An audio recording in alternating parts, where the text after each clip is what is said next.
Module 7 is focusing on financial ratio analysis, and I give you a real financial statement from the staple just for your exercise sake.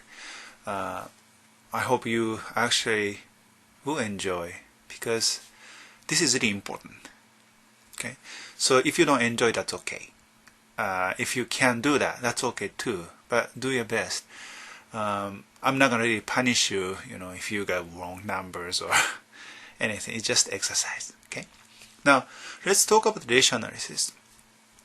Ratio analysis is just like a medical diagnosis.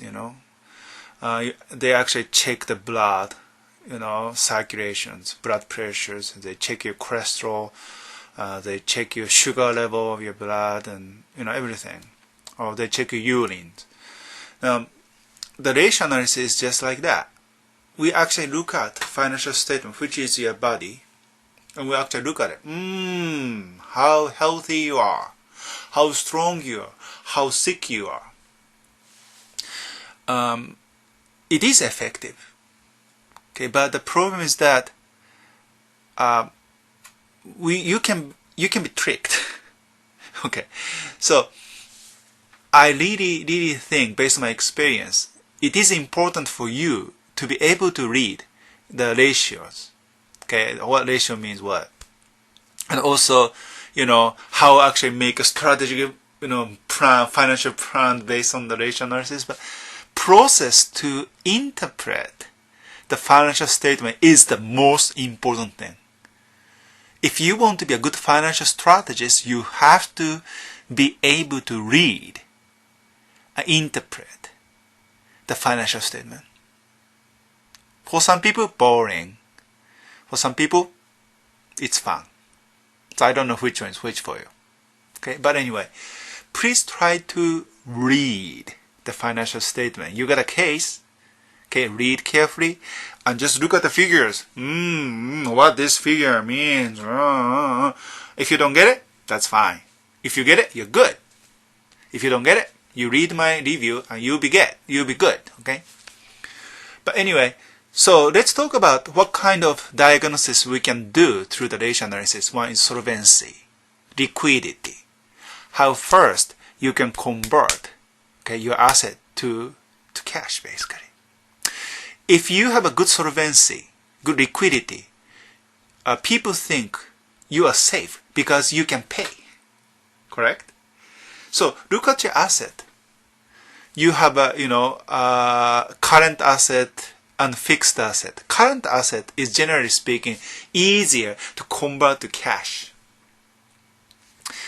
First of all, you need to have a cash and cash equivalent and current asset. These are kind of three important things. Okay. So if you have a mountain, my friend in my country, my friend got a lot of mountains, but mountain doesn't mean anything in Japan because you can't live there. So asset is there, but the bank say, that's not collateral because you can't sell. That means low solvency. So make sure your company has good solvency based on current asset. Okay, speed, how fast you can transform to the cash. That's a solvency. Leverage, that means debt level. How much you're borrowing money. Okay, so if the debt level is high, leverage is not good. But that's only one way. If you are worried about being taken over by somebody else through the stock market, you actually, put the, you're gonna take poison pill. You actually take poison. I'm sick. That means you actually increase the debt level to damage your leverage so that your company value, attractiveness of your company is going down. That is actually poison pill strategy. You ask the bank, okay, I'm gonna borrow money from you. I'm gonna borrow a lot of money because I wanna reduce the corporate value so that people are not really attracted to my company. And also, if you borrow the money, that means you have to offer the bank collateral. That means bank will partially own your company basically. So it's difficult for outsider to take over through the stock market because bank got definite, collateral. That actually make you safer. Okay? Generally speaking, debt level, high debt level is no good. But for some occasion, you intentionally increase debt level to protect your company, which is poison pill. Turnover, which is activities. Okay, asset turnover. How fast, how often you use the asset to produce cash. Okay, or inventory turnover. How fast you can sell the product. How fast you can make inventory room empty. That means you can sell. You have a selling power. Also, you have an efficient inventory management. You have efficient production management and marketing management too. Profitability. Of course, money, gross profit margin or operating profit margin or net profit margin. The net profit margin is very important. However, gross profit margin is very important when you actually talking about how much I have to pay to just buy the product you want to sell. If your company is then bigger, and if you have so much like a purchasing power, which is bargaining power, then the gross profit margin is going up, generally speaking. That's how Walmart is making money. If you talk about operating profit margin, you're actually talking about cost structure, how much you spend money for your operations. Okay. Anyway, I will explain it a bit more later.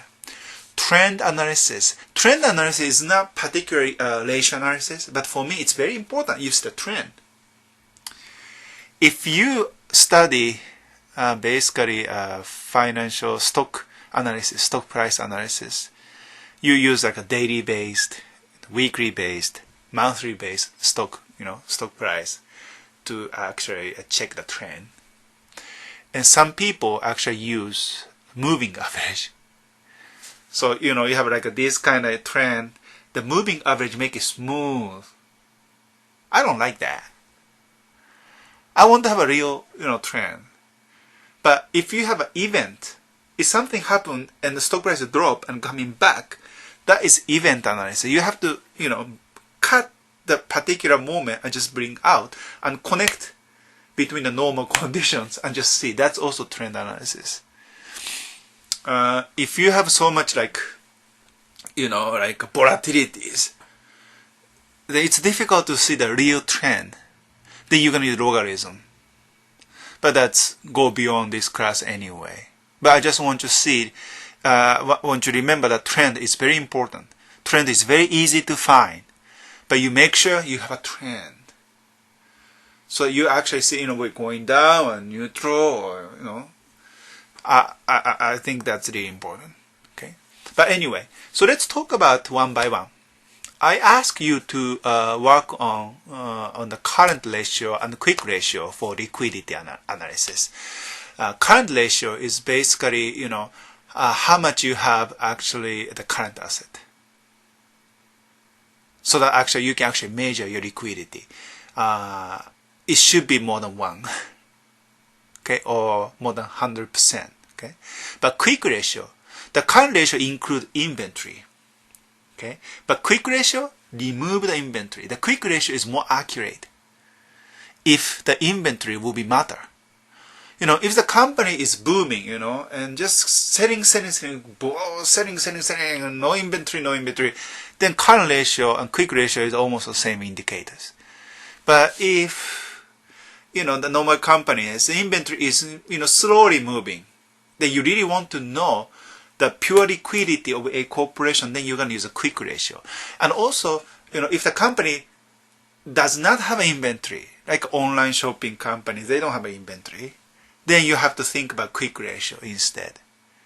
Okay, but basically quick ratio is better if it close to 1. Okay, most likely less than 1, but close to 1 is actually really good. Leverage, which is debt level, debt to total asset ratio, how much you have a debt in compared to the total asset. Total asset can be collateral. So you actually compare, this is the money you borrow, this is the asset you have. So if the debt is smaller than total asset, you're safer. If the debt is much bigger than total asset, you are in trouble. Okay, so basically, less than 1 means less than 100% is better. That's why debt against total asset, right? Okay, so less than 1 is better. The second one, debt to equity ratio. Compared to debt and equity, here smaller is better. But if the equity is not so variable, and if you have so much, like a lot of asset, and you go for the debt to total asset ratio, okay? Activities, inventory turnover, how fast your inventory goes out. That means, higher inventory turnover is better. You know that. Fixed asset turnover, the same thing. How often, how many times you use fixed asset to produce a profit, higher is better.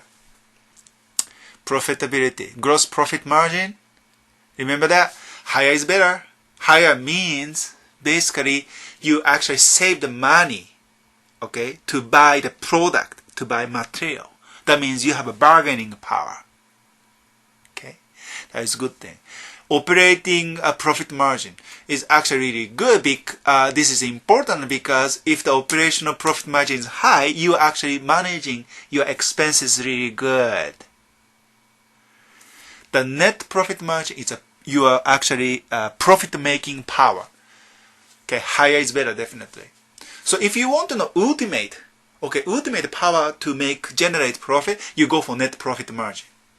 But from the strategic point of view, you can't ignore gross profit margin and operating profit margin because these have information to maximize net profit margin.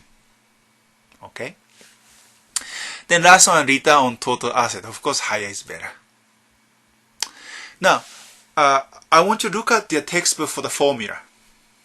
Okay, your textbook explains pretty good. And try to pick up numbers, okay? Again, there is no punishment. I really want you, focus. If you work on it, if you make a mistake, you read my version of the answer, then you understand, oh, okay, I made a mistake here. Now I learn it. That is learning, okay? If you just can't do that, you just say, oh, no, let me know. I can deal with that. Okay, I can take you good. Okay, so just let me know. But this is supposed to be really intensive and very meaningful for you. If you have a question, send me email. Thank you.